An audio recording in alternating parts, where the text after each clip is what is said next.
there, beautiful people. You're listening to Cast a Ripple by Carla Berger from Cape Town, South Africa.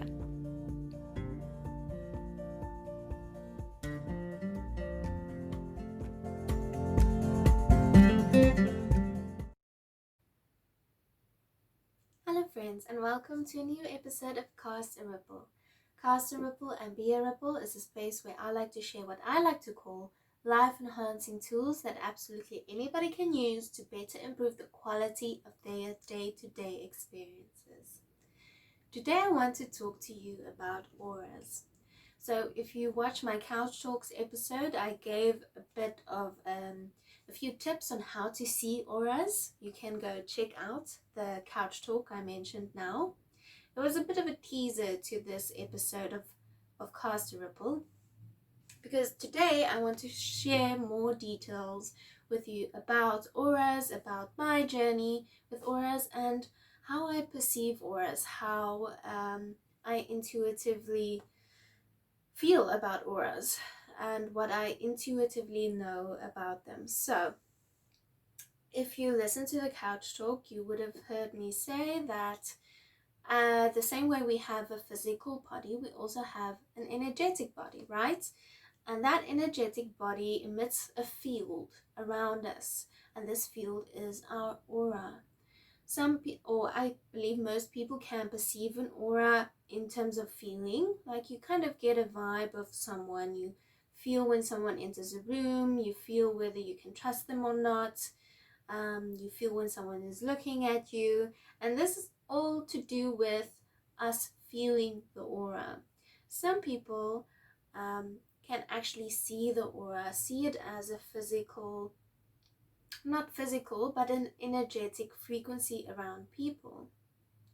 Now, I know this sounds crazy, but anyone can actually learn how to do it. So you can really go check out the Couch Talk on some tips on how to start practicing seeing it. Because the fact of the matter is that actually all of us can see it, and when we were babies we could see auras, but as we grew up, society is not focused on seeing auras, so we are never taught on what the value is of an aura, so our brain kind of just disregards the aura. But that doesn't mean that we can't see it.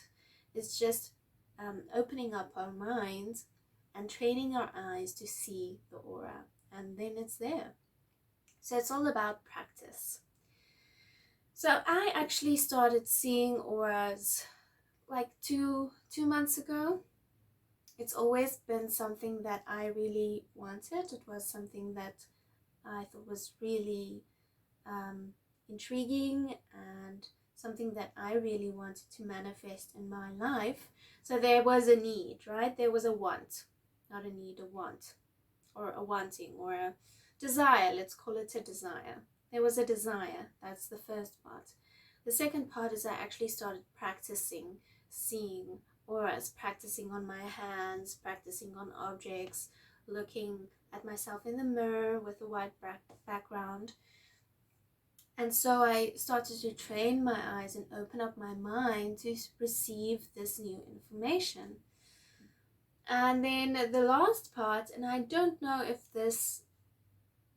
what the significance of this was, but I had energy healing from a Reiki master, and I think that just cleared up some blockages in my energy system, and I started to see auras.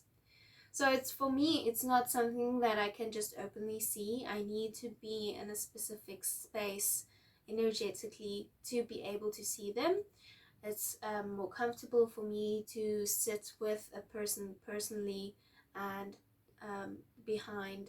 let them sit in front of a white wall or a light colored wall, and then focus on them and settle into the space, and then start to see these energetic fields around them.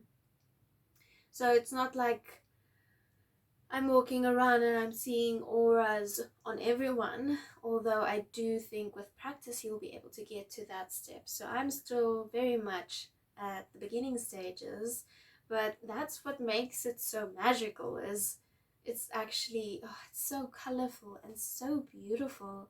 And I can't even begin to describe to you guys how these fields look. It's, you'll have to you'll have to see it for yourself in order to believe me. And I think sometimes, well, possibility is that every person perceives auras differently also. So, but I'll give you a vague description or of how I perceive them and how they kind of look. So these pictures are more or less how I see auras around people.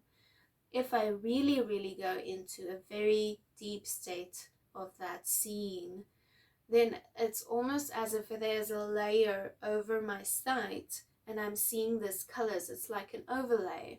So you kind of still see the person in the background, but the deeper that you go into that state, the more defined the colors get.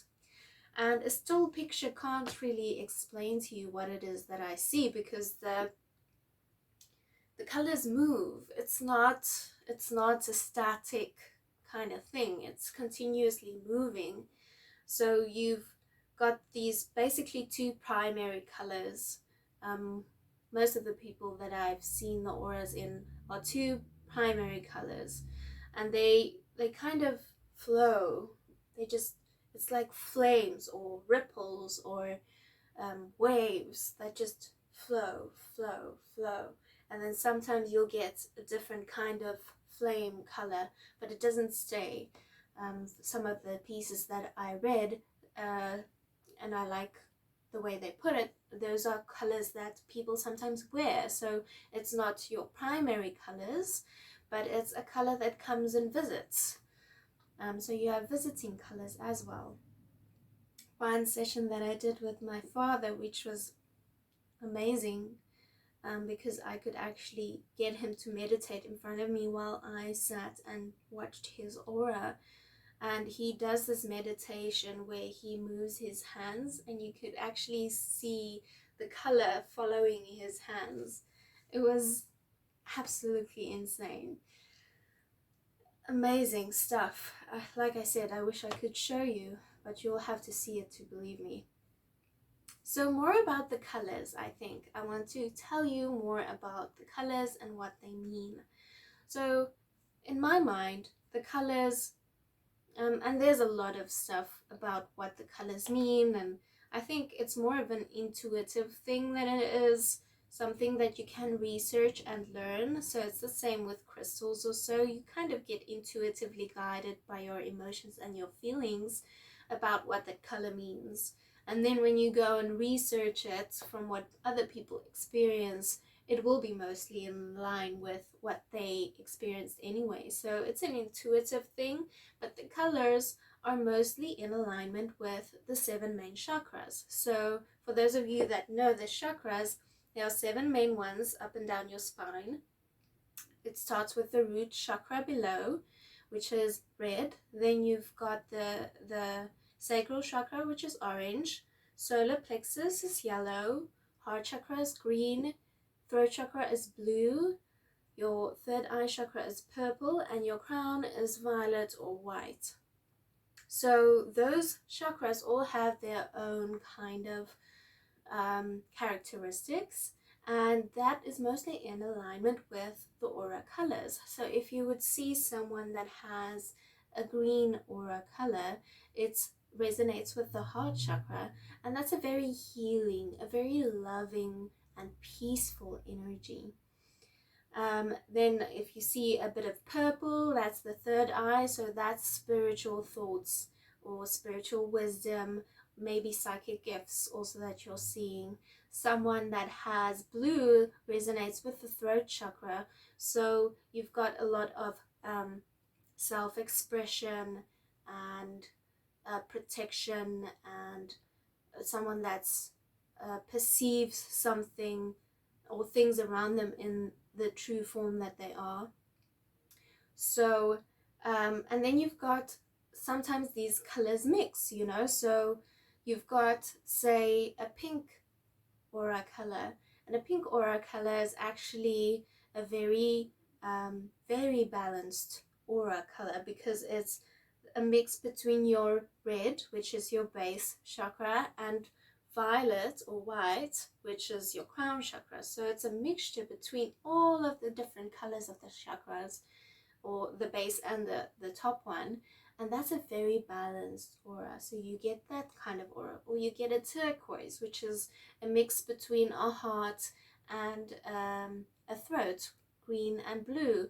And that's a very dynamic person, someone that is very in tune with other people's feelings, not just their own, very good with communication, very good with communicating their goals and their what it is that they want. People that are turquoise are very good bosses, or people love having bosses that have turquoise colors because of those clear communication skills and that dynamic personality. Then you've got gold. Gold is also a very enlightened color. I'm not sure whether that's a mix of something. If I would say gold, gold is a mix between your yellow and your green. So that is someone really coming into heart space with confidence, right? So that is someone that is very confident in their heart chakra, and your heart chakra is one of the most powerful chakras in your entire system because it connects your body chakras with your spiritual chakras. So it's a very, very powerful, enlightened, experienced soul having a golden chakra. Then you've got halos, so people might have a golden halo, which is also a teacher or enlightened spiritual. If you've got little twinkles, I haven't seen these personally, but would love to, little twinkles or flashes in the aura, it might mean that someone's pregnant or was recently pregnant. New life, new beginnings. It also says that that means angels are nearby, which is the same as new life in my eyes. Then other colors are like, if it's very white, it's very pure, very serene. From what I've seen, animals mostly have very white auras, very pure, very serene. They don't carry a lot of emotional baggage with them. They're very clean slates. But it's also said that a very white chakra can be an illness, or it can be close to death, a soul that's close to the end of its physical death is very white. Then you've got, if it's black, it's a very absorbent color, so it's someone that has control issues, and muddier colors are sometimes something that needs attention, you know. So green, if you have a very muddy green, for instance, then it's someone that struggles with jealousy. But in my opinion, you have to have a lot, insane amount of jealousy in you to be showing that in your aura. The same with red. If you have a very rusty red, muddy brown red, it's very you're in your mind, you're very into your body, you're not at all aware of your spiritual side, you are very materialistic. So all of the colors, all beautiful, do have like the off balance where something is just a bit too much the one way. So a very intense deep blue, although blue is a good color, can be depression. Anyway, so, but the main thing that I want to, what I intuitively feel about auras is that there's no such thing as a bad aura. I mean, you get a bad vibe from someone, but that vibe is mostly, you know, a bad vibe. It's just their internal reality, and you can kind of feel it. And that doesn't mean that person is bad. It just might mean that that person is very heavy with emotions. But it might be that that person has this beautiful aura if you're able to see it. So what my main intuitive feeling about that is, say if you have a very green aura, and you're a very healing, a very peaceful aura, but that person is not in line with those characteristics, it just means that sometimes you need to go through things in life to show you what is not peaceful, what is not healing, what is not loving, in order to find out what is peaceful, loving, and healing. So that doesn't mean that if you see someone with the green aura and they're not peaceful, loving, or healing, that doesn't mean that you're seeing it incorrectly. It just means that their soul journey is on the darker side of the journey. So it's all about a balance between light and dark. So sometimes people will have to go through those dark cycles in order to experience what is not light. Because light and dark, like I said, it's like yin and yang. It's two parts of a whole. There's no darkness without light, and there's no light without darkness. It's one thing. So we are all going through these journeys in order to experience our true selves, our true souls, our true light. And our souls is not the darkness. Our souls is also not just the light, it's the darkness and the light. And I think, yeah, that's all I wanted to share with you guys about auras. It's just, it's something I'm very excited about, and it's something that absolutely any one of us can learn to see. And I would encourage you to see and practice, because it is one of the most beautiful things that I've ever seen. My sister actually said it's like seeing the northern lights, and I completely agree. It's like seeing the northern lights around each and every single person. Each and every single person has their own little dynamic northern light system around them, and the northern light system might actually be Earth's aura also, which is beautiful. Every time I see the sunset and it makes these beautiful pink, blue, purple colors, I imagine within myself that that's the aura of the earth. And that's just so amazing to be able to play around with these things and be open-minded to believe in this kind of magic. And everyone has the potential to do that. Okay, my loves, that's it for today. I will chat to you guys again in a week's time. Please remember to subscribe to this channel, to check me out on Instagram, b_a_ripple, and to check out my website for links to all of my content. Alright, all my love, bye.